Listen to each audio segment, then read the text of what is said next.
Hi hello welcome to இனிய குரல். பல சாதனைகளை வெற்றிகள் புரிஞ்ச ஒரு பிரபலமான தொழிலதிபர் இருக்கார். அவருடைய பேச்சை கேட்க பல நாடுகளில் பல்லாயிரக்கணக்கான பேர் காத்துட்டு இருந்தாங்க. ஏன்னா அவர் வெற்றிக்கான வழியை ரொம்ப சுலபமாகவும் இலவசமாகவும் சொல்லி கொடுத்துட்டு இருந்தார். அவர் சொல்லி கொடுக்குற வழிகளை, அவருடைய பாடத்தை சரியாக புரிஞ்சு அதை பின்பற்ற எல்லாருமே வெற்றியாளர் ஆகிறாங்க அப்படின்னு ஒரு நம்பிக்கை இருந்துச்சு. அதனாலேயே அவர் பேச்சை கேட்க கூட்டம் அலைமோதும். அப்படி ஒரு முறை அவர் ஒரு நாட்டுக்கு போயிருக்காரு. அங்கே கிட்டத்தட்ட 10,000க்கும் அதிகமானவங்க அவர் பேச்சை கேட்க ஒரு அரங்கத்தில் கூடியிருந்தாங்க. 9 மணிக்கு வர வேண்டிய அந்த தொழிலதிபர் இன்னும் வரலை. அப்போ உடனே அந்த நிகழ்ச்சியை ஒருங்கிணைத்த ஒருத்தர் வந்து, தொழிலதிபர் இப்போ தூங்கிட்டு இருக்காரு, கொஞ்ச நேரத்தில் உங்ககிட்ட வந்து பேசுவார்னு சொல்லிட்டு போயிடுறாரு. அதை கேட்டதுமே சில மக்கள் அங்கேருந்து வெளியேறிடுறாங்க. 3 மணி நேரமாக அவர் வந்து பேசாததால் கொஞ்சம் கொஞ்சமாக கூட்டம் குறையுது. அப்போது அரங்கத்தில் 5,000 பேர் தான் இருந்தாங்க. மணி இப்போ 12 ஆச்சு. அந்த ஒருங்கிணைப்பாளர் மறுபடியும் வந்து ஏதோ ஒரு முக்கியமான ஒப்பந்தத்தை பற்றி அவர் பேசிகிட்டு இருக்காரு, இன்னும் கொஞ்சம் நேரத்தில் வந்துடுவாருன்னு சொல்லிட்டு போயிடுறாரு. எவ்வளவு நேரம்தான் இப்படி காத்திருக்கிறதுன்னு பலர் அங்கேருந்து போயிடுறாங்க.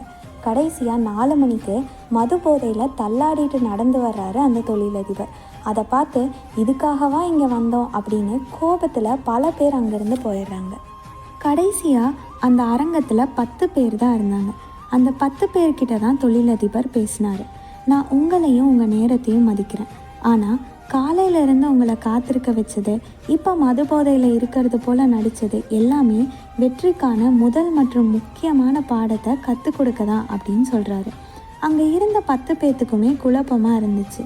தொழிலதிபர் தொடர்ந்து சொல்கிறாரு, அந்த முதல் பாடம் ஏமாற்றம்.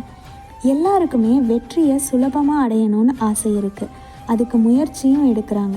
ஆனால் அந்த முயற்சியில் சின்ன ஏமாற்றம் வந்ததுமே இனி இந்த முயற்சி வேண்டாமே அப்படின்னு சொல்லிட்டு கைவிட்டுட்டு போயிடுறாங்க. இங்கே வந்த 10,000 பேருக்குமே வெற்றிக்கான ரகசியமும் வழியும் தேவைப்படுது. ஆனால் அவங்க எதிர்பார்த்த நேரத்தில் கிடைக்காதனால உடனே விலகிட்டாங்க. வாழ்க்கையில் நம்ம கணிச்சு வச்ச நேரத்தில் நம்ம நினைக்கிற அல்லது விரும்புகிற எல்லா விஷயங்களும் நடக்கும்னு உறுதியளிக்கவே முடியாது.